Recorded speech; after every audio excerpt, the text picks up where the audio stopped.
ચલો પદાનુક્રમનું એક સરસ મજાનું ચેપ્ટર એક બાજુ એક હરોળ ઊભી છે. ચલો એક હરોળ છે વિદ્યાર્થી મિત્રો, બરાબર પ્રશ્નને સમજજો.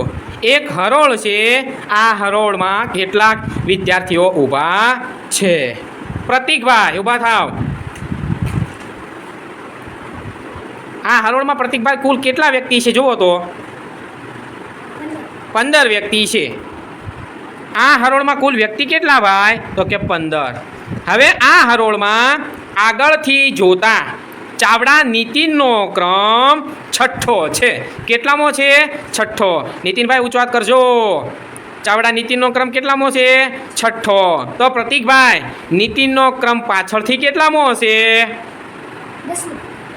બરોબર છે ભાઈ? ગણતરી કરીને બતાવો ત્યાં જઈને ફટાફટ. પ્રતિકભાઈ પાછળથી ક્રમ નીતિનભાઈનો કેટલામો હશે? શાબાશ, તાળી પાડજો. ચલો બેટા બીજો પ્રશ્ન. હાર્દિકભાઈ આવી ગયા? ચલો હાર્દિકભાઈ, એક હરોળમાં આગળથી હેતભાઈનો ક્રમ 5મો છે અને વિનયભાઈનો ક્રમ પાછળથી 5મો છે. હાર્દિકભાઈ સમજાણું? એક હરોળમાં હેતભાઈનો આગળથી ક્રમ 5મો અને પાછળથી વિનયભાઈનો ક્રમ 5મો છે.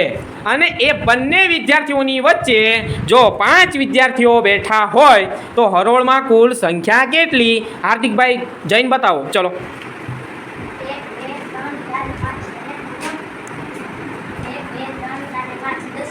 શાબાશ.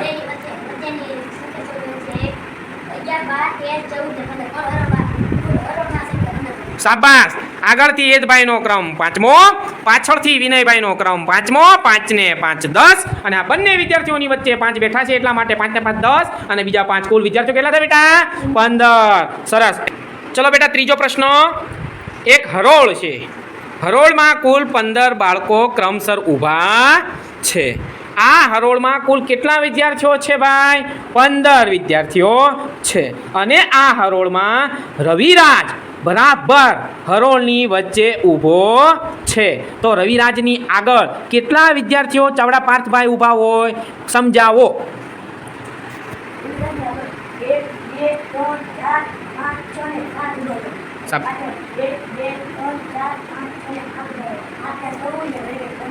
શાબાશ. એટલે હરોળમાં કુલ કેટલા વિદ્યાર્થીઓ થઈ જશે ભાઈ? શાબાશ. સમજાઈ ગયું બેટા? ચલો નવો પ્રશ્ન. તૈયાર બેટા બધાય? ચલો એક હરોળમાં ભાલિયા હેતભાઈનો આગળથી ક્રમ છઠ્ઠો અને પાછળથી ક્રમ 10મો છે. પ્રશ્ન સમજો. એક હરોળમાં ભાલિયા હેતભાઈનો આગળથી ક્રમ છઠ્ઠો અને પાછળથી ક્રમ 10મો હોય તો નીતિનભાઈ હરોળમાં કુલ સંખ્યા કેટલી હોય? સમજાવો.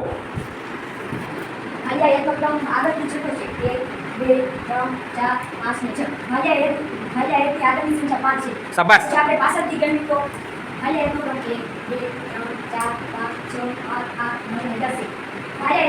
પાછળથી 10મો છે તો આગળથી છઠ્ઠો અને પાછળથી 10મો છે તો 16 10 + 6 = 100. પણ ભાઈયા એક ભાઈ તો બે વાર આવ્યા એને એક વાર માઈનસ કરશું તો આ હરોળમાં કુલ 15 સંખ્યા છે. ગણી બતાવો. 1 2 3 4 5 6 7 8 9 10 11 12 13 14 15. આ હરોળમાં કુલ 15 સંખ્યા છે.